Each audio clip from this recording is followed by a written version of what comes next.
Very good morning to all of you.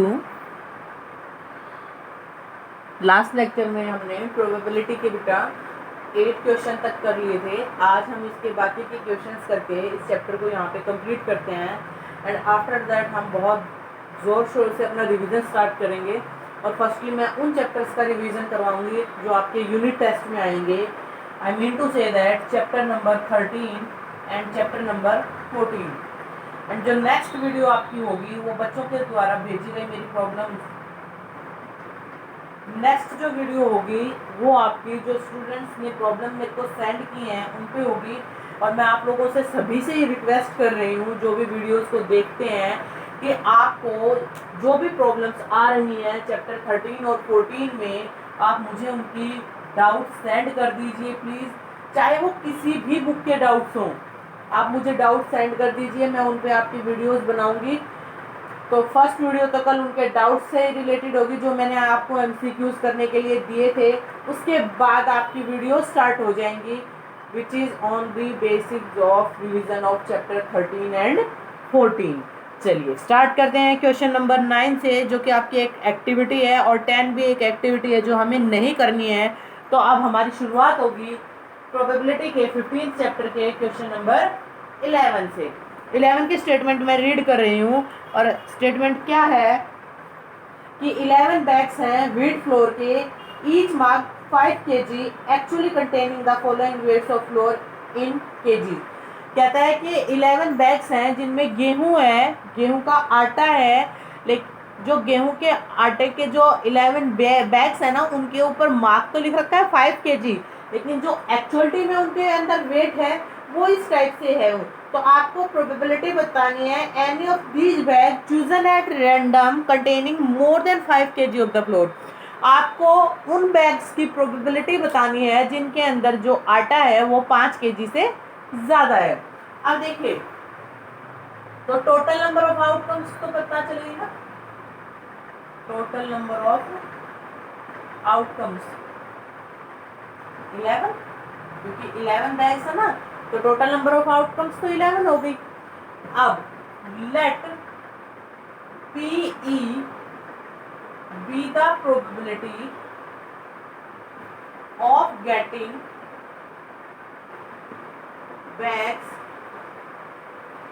containing wheat flour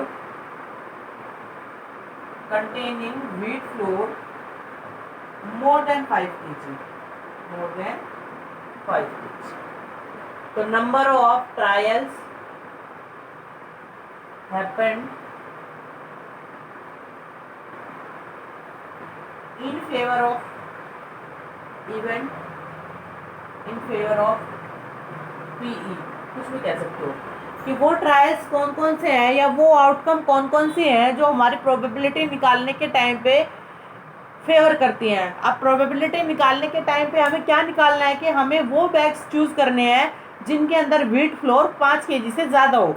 तो आप अपने question को देखिए एक बार, कितने ऐसे बैग हैं, second, third, fourth, fifth, sixth, seventh, ninth and 10th। तो कितने हो गए, 1 2 3 4 5 6 7 7 बैग्स ऐसे हैं जो आपकी व्हीट फ्लोर 5 kg से ज़्यादा रखते हैं। तो प्रोबेबिलिटी ऑफ ई कितनी हो जाएगी, 7/11। फेवर करने वाले 7, टोटल नंबर ऑफ बैग्स कितने थे, 11। क्लियर। प्रोबेबिलिटी से सिंपल आपके पास कुछ भी नहीं है 9th में, बहुत सिंपल है, सबसे सिंपल है। सिर्फ आपको क्या चूज करना है, टोटल नंबर ऑफ आउटकम्स, फिर वो आउटकम्स जो आपको क्वेश्चन में पूछा गया है उसको फेवर करती हैं, और फिर आपको प्रोबेबिलिटी निकालनी है नंबर ऑफ फेवरेबल केस ऊपर और नीचे total number of case. That's it. Question number 12 की स्टेटमेंट देखिए क्या है। कहता है जो क्वेश्चन नंबर 5 आपने किया है इनकम वाला, सॉरी क्वेश्चन नंबर 5 आपने जो एक्सरसाइज 14.2 में किया है, you are asked to prepare a frequency distribution table regarding the concentration of sulphur dioxide in the air in parts per million. PPM में जो आपने सल्फर डाइऑक्साइड की कंसंट्रेशन निकाली थी किसी सिटी की 30 डेज की, क्या था, उस टेबल को यूज करके आपको प्रोबेबिलिटी बतानी है concentration of sulphur dioxide in the interval 0.12 to 0.16 on any of these days. चलिए 14.2 एक्सरसाइज के टेबल पे चल लेते हैं, क्वेश्चन नंबर 5 पे। हाँ जी, टेबल कुछ इस तरीके से है, मैं आपको बना के दिखा देती हूँ। यहाँ पे तो आपकी कंसंट्रेशन है इन ppm and here is the frequency. आपको जो इंटरवल लेना है वो 0.00 से 0.04 का लेना है। 0.04, 0.08, 0.12, 0.16 एंड 0.20।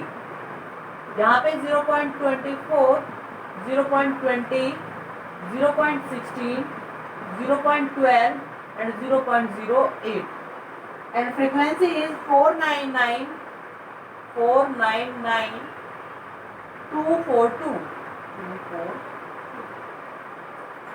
चल क्वेश्चन क्या है, फ्रीक्वेंसीज का टोटल आपका 30 है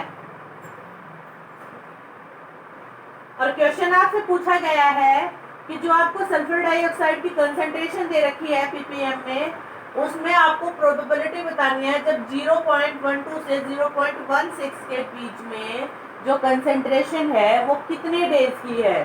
कितने डेज की है बच्चा, 2 डेज की। मतलब 2 दिन ऐसे थे जब सल्फर डाइऑक्साइड की कंसंट्रेशन इस रेंज में थी। तो टोटल नंबर ऑफ डेज कितने हैं, 30। तो प्रोबेबिलिटी कितनी हो जाएगी, total number of outcomes 30, favour में कितने हैं 2, तो 2/30 which is equals to 1/। Write down कैसे करोगे, total number of days 30, number of days which lies या number of days in which concentration of sulfur dioxide lies between 0.12 to 0.16 concentration is equals to 2. Then PE be the probability of finding out the concentration of sulfur dioxide lies in this range, which is equals to 2/30, 1/15। लिखना आपके अपने views है, अपने तरीके हैं कि आप उस चीज को कैसे मेंशन करने हैं।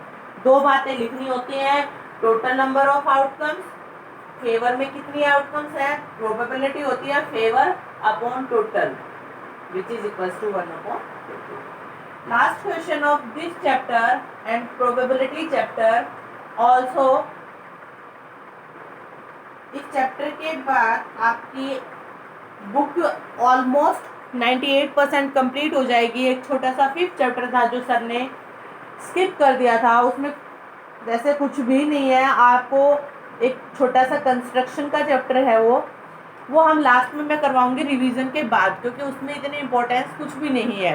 तो एक तरह से अगर हम मान के चले तो हमारी बुक कंप्लीट हो जाती है यहाँ पे एनसीईआरटी। अब हम इसका रिवीजन कल से स्टार्ट करेंगे। अब लास्ट क्वेश्चन और देख लेते हैं इसी चैप्टर का। क्वेश्चन नंबर 1 जो आपने 14.2 एक्सरसाइज का किया था, उसमें आपसे ये पूछा गया था कि जो ब्लड ग्रुप थे ना 30 स्टूडेंट्स के किसी क्लास के, उनके फ्रीक्वेंसी डिस्ट्रीब्यूशन टेबल बनाओ। आपको उसी टेबल का यूज़ करके प्रोबेबिलिटी बतानी है ब्लड ग्रुप ए बी की, कि क्लास में कितने स्टूडेंट्स ऐसे थे जिनका ब्लड ग्रुप ए बी था, उनकी फ्रीक्वेंसी कितनी थी, उस चीज़ की प्रोबेबिलिटी बतानी है। तो मैं आपको एक बार टेबल बना के दिखा देती हूँ। यहाँ पे तो था बेटा ब्लड ग्रुप और यहाँ पे थी फ्रीक्वेंसी। ब्लड ग्रुप को आपको दे रखे थे A B O and A B, 4 ही ब्लड ग्रुप दे रखे थे और इनकी फ्रीक्वेंसी थी 9, 6, 12, 3, 9, 6, 12 and 3। आपको क्या बताना है, अब इनका टोटल अगर आप देखोगे तो ये 30 था। क्यों था ये 30? क्योंकि जो ये फ्रीक्वेंसी है 30 स्टूडेंट्स की है, तो टोटल नंबर ऑफ स्टूडेंट्स कितने थे, टोटल नंबर ऑफ स्टूडेंट्स कितने हैं 30।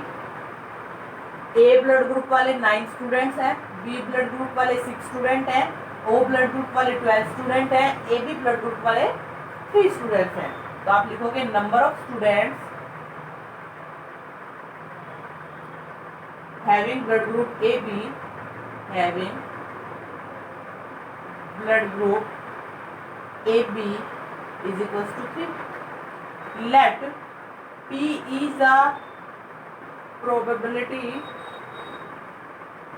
of students having AB blood group, AB blood group is equals to, favour में बेटा 3 है, टोटल 30 है, तो 1/10। आई होप आपको क्लियर हो गया होगा क्वेश्चन कि क्या करना था। आपको ए बी ब्लड ग्रुप वाले स्टूडेंट्स की प्रोबेबिलिटी फाइंड आउट करनी थी। तो फेवर में तो थे 3, टोटल थे 30, तो प्रोबेबिलिटी आ जाएगी 1/10। That's it. यहाँ पे आपकी एक्सरसाइज कंप्लीट होती है। कोई भी प्रॉब्लम हो मेरे साथ शेयर कर लेना। कल की वीडियो आपकी प्रॉब्लम्स पे जाएगी and after that we start our revision of NCERT chapter number 13 surface area and volume with extra questions. और जिनके पास बुक है वेल एंड गुड, नहीं है तो मैं आपको क्वेश्चंस खुद दूंगी, उनको करवाऊंगी और आपको करने के लिए दूंगी और हम बहुत अच्छे से इसका रिवीजन स्टार्ट करेंगे। Thank you.